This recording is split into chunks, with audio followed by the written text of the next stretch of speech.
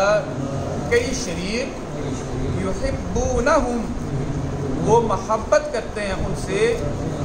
کحب اللہ اللہ سے محبت کرنے کی طرح. والذین آمنوا اور وہ لوگ جو ایمان لائے اشد وہ زیادہ سخت ہیں حب للہ اللہ سے محبت میں.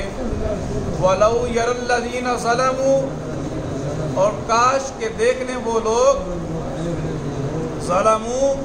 جنہوں نے ظلم کیا اذ یرون العذاب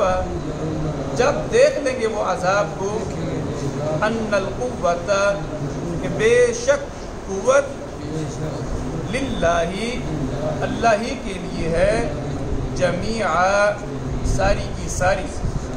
وَأَنَّ اللَّهَ اور بے شک اللہ شدید العذاب سخت ترین عذاب دینے والا ہے.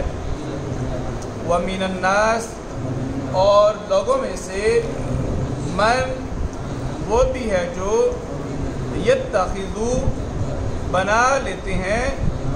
من دون اللہ اللہ کے علاوہ اندادا کئی شریک یحبونہم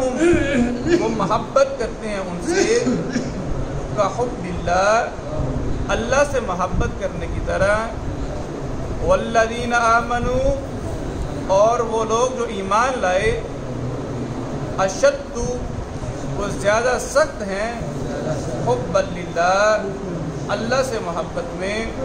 ولو یر الذین ظلموا اور کاش کے دیکھ لیں وہ لوگ ظلموا جنہوں نے ظلم کیا اذ یرون العذاب جب دیکھ لیں گے وہ عذاب کو ان القوت کہ بے شک قوت للہ اللہ ہی کے لیے ہے جمیعا ساری کی ساری. وَأَنَّ اللَّهَ اور بے شک اللہ شدید العذاب سخت ترین عذاب دینے والا ہے.